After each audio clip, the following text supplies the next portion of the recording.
Hey guys, welcome to another tying video. These are a couple more small flies that are good in the winter and other low water periods of the year, especially in tailwaters.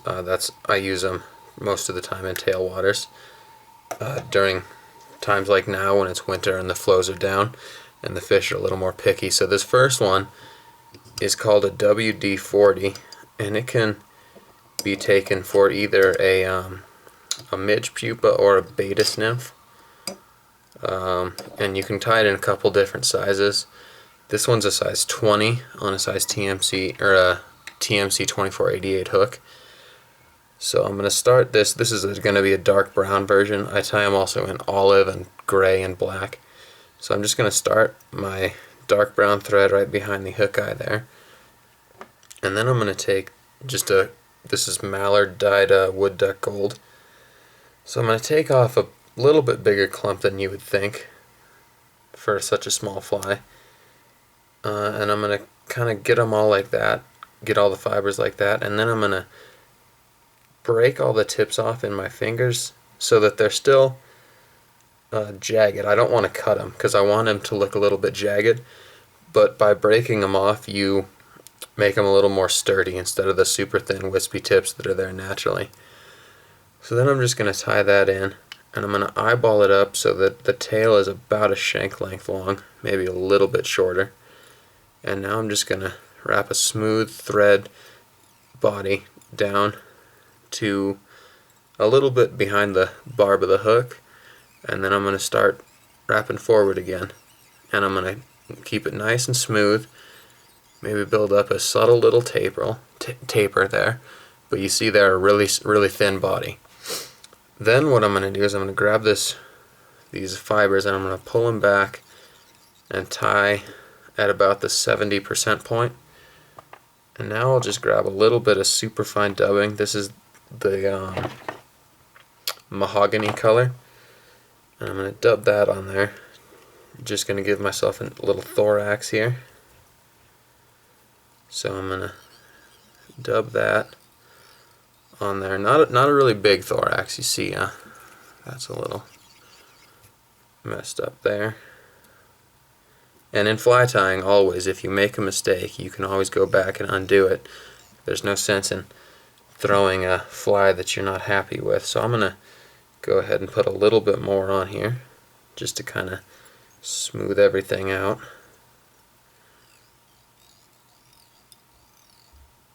Okay, so that's what we're looking at right there. And then I'm going to pull this over, just like that. I broke a fiber there accidentally, I'll just trim that out. Take a few wraps behind it, and then I'll pull this up, make a few wraps in front of those fibers, and then I can just break them off. That way it's nice and flush and you don't have a bunch of little butts sticking out everywhere. And then I'll whip finish that. Again, I always do the 2 whip finishes. Okay, and I'll clip my thread. So that's the WD-40, little midge, pupa, and baetis nymph pattern. There's what the tail should look like. It's right about 1 body length long. You can see that. Okay, so now this next one is called the Top Secret Midge. It's another Pat Dorsey pattern. Tying this one a little bit smaller. This is a size 24. So I'll start that same thread, that dark brown Uni Thread, and then I'm going to take a piece of white Uni Thread, 8/0 size, and this is going to be my rib, so I'll just clip that off of the spool there, and I'll lay that on the hook shank and tie it back. And again, I'm trying to keep it nice and even and skinny. Go back to just behind the barb, and then I'll come back forward.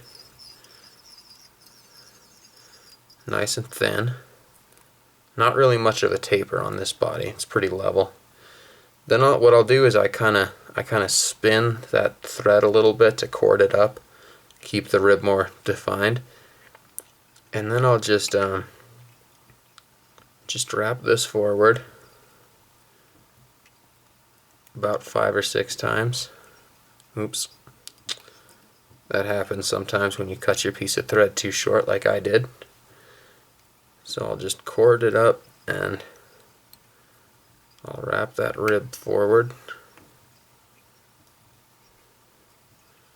There we go. So you can kind of see that variegated look on the body. It looks a lot like a quill body, but it's more durable. So then I'll just trim that thread out. Then I'm going to take a piece of this Glamor Madera stuff. You could also use like sparkle midge body or something. They're a pretty similar material. And I'll just cut myself a little piece of that. And I'll tie that in right on top of the hook shank at about the 15 to 20% point on there. Now I really want to secure that in there. And you can see on the camera this stuff's got some sparkle to it, and that's why it works on this pattern, because it brings a little bit of flash to the table. So now I'm going to grab a little bit more of that same dubbing, that Mahogany Superfine, and I'm going to dub a nice little thorax on here. Okay, right like that. See, the thorax isn't too big. Then I'll just lift up and cut that wing to length and fluff it out. And that's too long. But the thing to remember is always cut it long at first, because you can always go back in here like this and trim it some more, but you can't really make it longer. So once that's done, I'm just going to come in and whip finish that. Just like that. And that's the top secret midge and the WD-40. Nice little combo in the winter and late winter, early spring, because it's a couple dark flies that imitate the most common food items in the river, and the trout will really be on the lookout for them. So tie those up, sizes 18 down to 24. You know, give them a try. Again, you're going to dead drift those on the bottom with split shot and an indicator usually, and see if they don't produce results for you. Thanks for tuning in.